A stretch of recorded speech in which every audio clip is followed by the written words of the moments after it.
Kebanyakan dari orang itu terjebak pada kepercayaan dan menjauh dari kebenaran.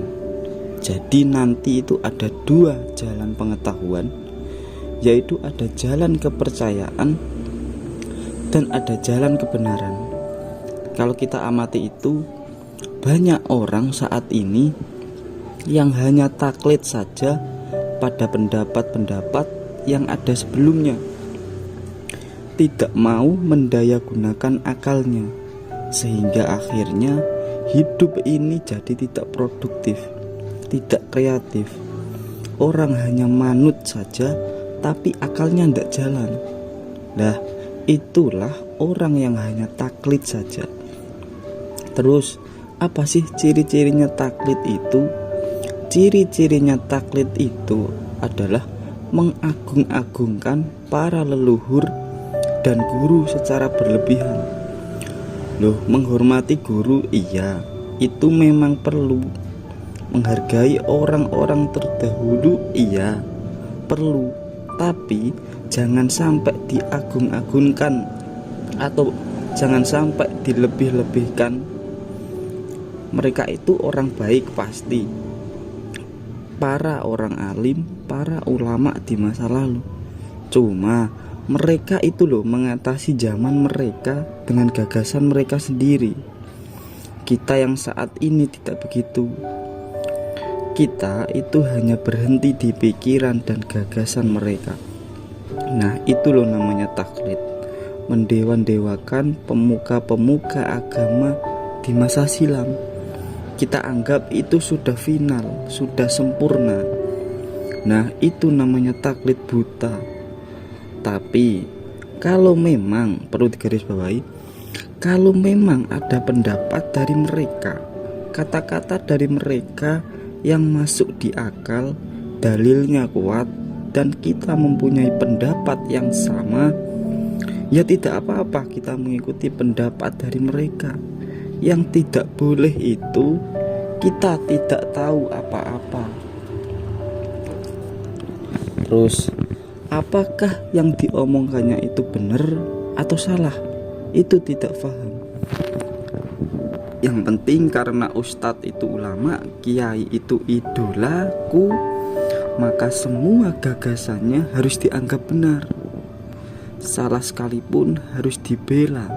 Itu sudah taklid namanya. Apalagi sekarang sudah banyak kan yang mengidolakan tokoh A, misal mengidolakan tokoh B, tokoh C, kiai A, ustadz B. Terus kita itu jadi tidak kritis. Kita ini loh jadi tidak berpikir kritis.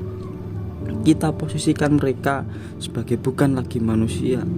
Kalau manusia biasa kan bisa saja salah. Kalau salah ya kita ingatkan. Tapi kalau sudah mengidolakan, kita biasanya itu sudah tidak bisa salah. 100% dia harus kita anggap benar. Nah, inilah artinya penyakit yang paling berbahaya yang dulu diidentifikasi oleh Abduh, namanya taklid. Nah, lalu ciri taklid yang selanjutnya adalah ketika kamu itu tidak mau berpikir sendiri, takut dibenci orang, takut dikritik oleh orang kalau menggunakan pikiran kita sendiri. Suatu contoh misal, kita punya gagasan tersendiri mengenai suatu hal, akan tetapi karena kita takut menyampaikannya ke publik atau ke tempat umum, ke masyarakat umum, maka ya akan susah itu. Kita takut dikucilkan oleh orang lain, kita takut tidak dianggap kelompoknya dan lain sebagainya.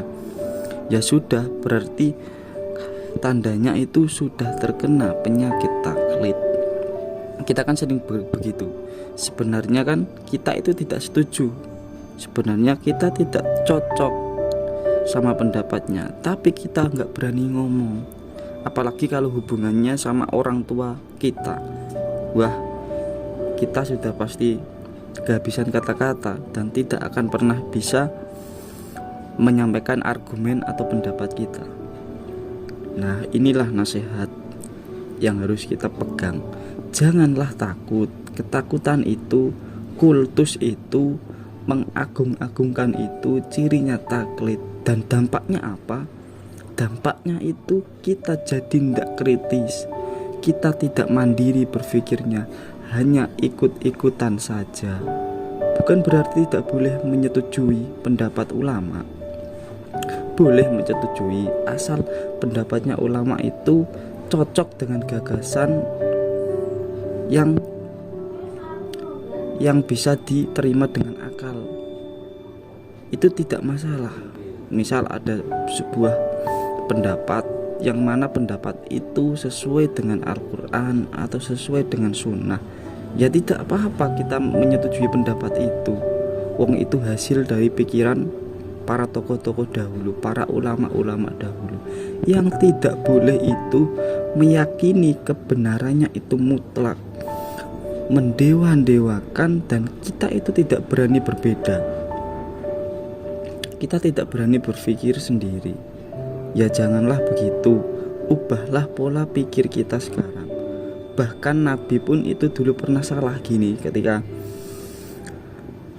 ada peristiwa itu. Dan Nabi bilang, "Latus sayyiduni, jangan kamu sayid-sayidkan aku." Itu maksudnya gimana? Ya mbok fair aja lah. Meskipun Nabi terkadang juga pernah salah, kan begitu. Kan juga manusia, jadi jangan taklid gitu. Bahkan kita ini ikut Nabi Muhammad pun harus tahu dasarnya. Tidak boleh hanya ikut-ikutan saja. Kita ikut atau ingin mengikuti Nabi Muhammad itu harus punya dasar. Kenapa toh kita kok ikut Nabi Muhammad? Nah itu kita juga punya dasar. Kita mengikuti hadis atau sunnah beliau secara benar, itu caranya gimana? Kita harus belajar, kita harus menggali semua itu dan diterapkan dalam kehidupan. Ya intinya tadi, banyak-banyaklah belajar dan membaca. Setelah itu banyaklah untuk berpikir dan terapkan dalam kehidupan sehari-hari kita.